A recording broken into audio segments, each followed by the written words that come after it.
Bom, amigos e amigas, estamos juntos mais uma vez aqui no nosso pós-jogo, aqui do Conversa de Torcedor para vocês e falando tudo sobre a Copa Sul-Americana pela terceira rodada da competição. Tivemos aí o jogo no estádio Bicentenário de La Florinda, ou melhor dizendo, no estádio Bicentenário de La Florinda, Bicentenário de La Florinda, lá no estádio do União Espanhola, lá no Chile, empate de 1-1. O Arangues fez o gol para os donos da casa. E o Fluminense fez o gol com o Nonato, golaço aos 48 minutos de jogo do segundo tempo, com os reservas, né?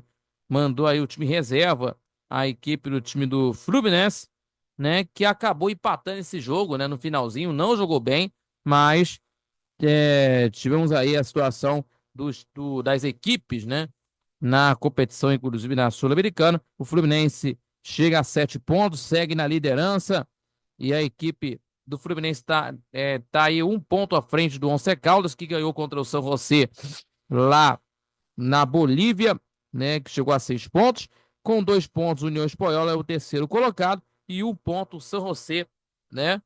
O São José aí é o último colocado do grupo F na competição. E nós vamos estar comentando muito sobre isso para vocês. Mas antes disso, pessoal, se inscreva no canal do YouTube, compartilhe nossos vídeos e deixando aquele like que ajuda muito no nosso crescimento do canal do YouTube, também fortalece nosso trabalho e também acompanhar pelas redes sociais do nosso trabalho do Conversa de Torcedor. E não esquecendo o nosso Conversa de Torcedor Notícias, terça e quintas-feiras, a partir das 18 horas, no canal do YouTube do Conversa de Torcedor, nosso Conversa de Torcedor Notícias, falando muito sobre o futebol carioca, e também às 11 da manhã de todo sábado na rádio Nossa Senhora de Copacabana, ao vivo. Todo sábado ao vivo na rádio Nossa Senhora de Copacabana, acompanhando pelas redes sociais do Conversa de Torcedor, no YouTube, também acompanhando pela rádio nsc.com, rádio Nossa Senhora de Copacabana 98.7 FM, também pelo site Rádio NSC, repito, rádio nsc.com, e também acompanhando pela Rádiosnet, acompanhando para todo o Brasil, falando muito sobre futebol carioca, seleção brasileira e também aí muito do esporte em geral para vocês, com muita opinião e também com informação, tá bom, pessoal? Muito obrigado pela companhia de todos vocês. E falando sobre isso, vamos falar agora do União Espanhola e Fluminense, com as reservas que o Fluminense mandou em campo, né? Nem o Renato Gaúcho viajou para o Chile, né? Quem comandou a equipe foi o Alexandre Mendes, que é o seu auxiliar da equipe do time do Fluminense. Então, o Fluminense segue invicto na Sul-Americana, certo? E tivemos aí com o time reserva, em que empatou nos minutos finais com um golaço que fez nos acréscimos e de um erro, né? De um erro do Thiago Santos que originou o gol do Arangues, da equipe do time do União Espanhola. E o Ronaldo evitou essa derrota com um golaço na entrada na área. Então, temos aí, pessoal, para a gente falar, porque o Fluminense vai encarar contra o Botafogo no clássico de sábado pelo Campeonato Brasileiro, pela sexta rodada, e na Sul-Americana vai voltar a jogar no dia 8 de maio, né, daqui a 2 semanas, jogo contra a equipe do São José lá na Bolívia, no grupo F, jogo complicado, jogo na altitude, inclusive.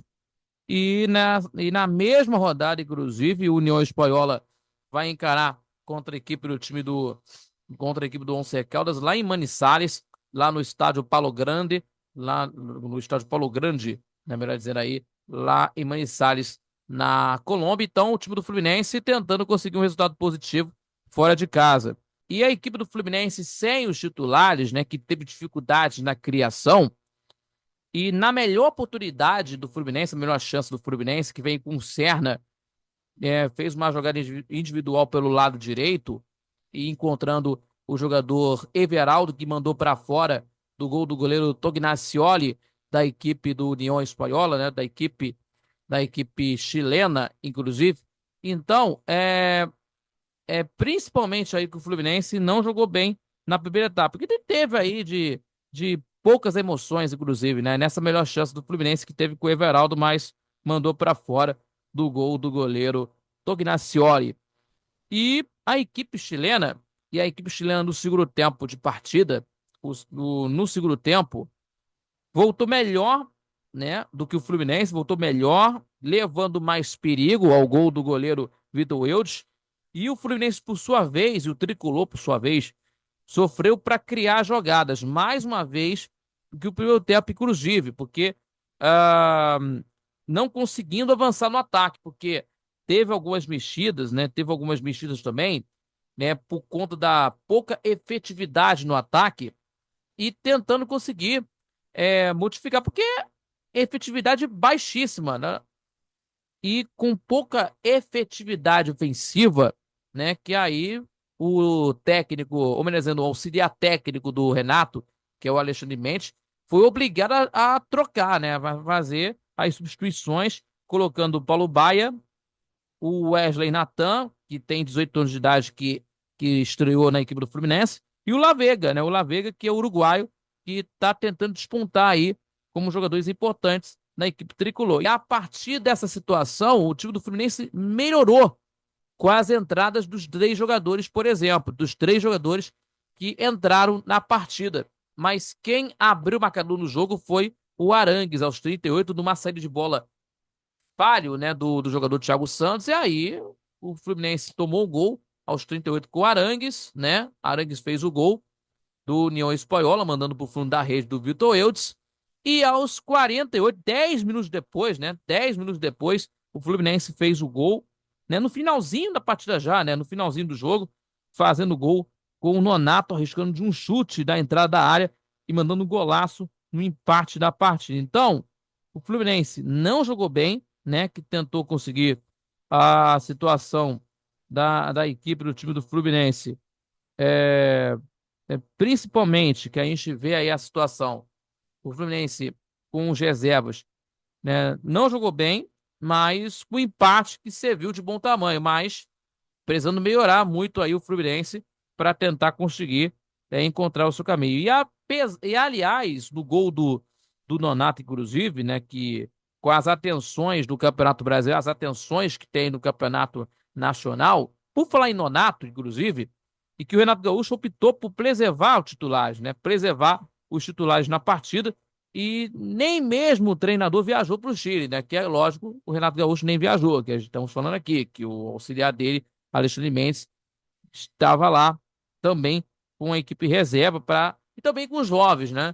Para conseguir manter esse ritmo do tricolor. E entre eles, nessa situação, foi o Nonato, que se destacou nessa situação aí, né? O volante foi um dos mais lúcidos em campo, né? Marcou um golaço para evitar a derrota do Fluminense, que também tinha, que eu me lembro também na outra, na última partida na Sul-Americana, no Maracanã contra o São José, também foi destaque na goleada da equipe do Fluminense 5-0 no Maracanã, foi destaque também.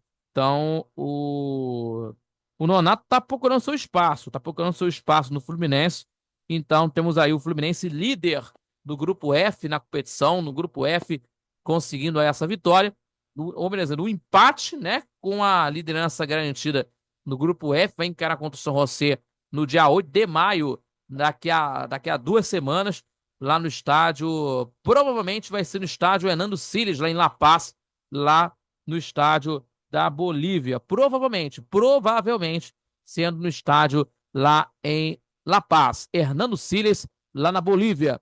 8 de maio, pela Copa Sul-Americana. E no mesmo grupo temos aí essa partida entre o Once Caldas contra a equipe do time do União Espanhola lá no estádio Palo Grande, lá em Manizales, lá na Colômbia. Então, o Fluminense vai encarar contra a equipe do Botafogo neste final de semana, né? Sábado agora, a partir das 9 horas da noite, né? 9 da noite, pelo horário de Brasília, jogo pela sexta rodada do Campeonato Nacional. Beleza? Muito obrigado pela sua companhia de sempre em mais um pós-jogo aqui do Conversas Torcedor. Meus amigos e minhas amigas, se inscrevam no canal do YouTube, compartilhem os nossos vídeos e deixando aquele like que ajuda muito o nosso crescimento do canal do YouTube, também fortalecendo nosso trabalho e ativando o sininho das notificações para você receber os nossos vídeos em tempo real. Claro, acompanhando toda a programação no YouTube e acompanhando pelas redes sociais do Conversas Torcedor. Não esquecendo o Conversas Torcedor Notícias, terça e quintas-feiras, 18 horas no YouTube e às 11 da manhã com a transmissão ao vivo pela Rádio Nossa Senhora de Copacabana, 98.7 FM, pelo site radioNSC.com, pela Rádiosnet e, é claro, pelo YouTube do Conversas Torcedor, com muita informação e também com muita opinião para você, torcedor carioca, para você saber de tudo que está acontecendo, que está rolando também dos campeonatos internacionais, seleção brasileira, esporte em geral, enfim, tudo para você ficar muito bem informado, tá bom? Muito obrigado a todos pela companhia e até o próximo pós-jogo aqui do Conversa de Torcedor. Falou, galera, até a próxima!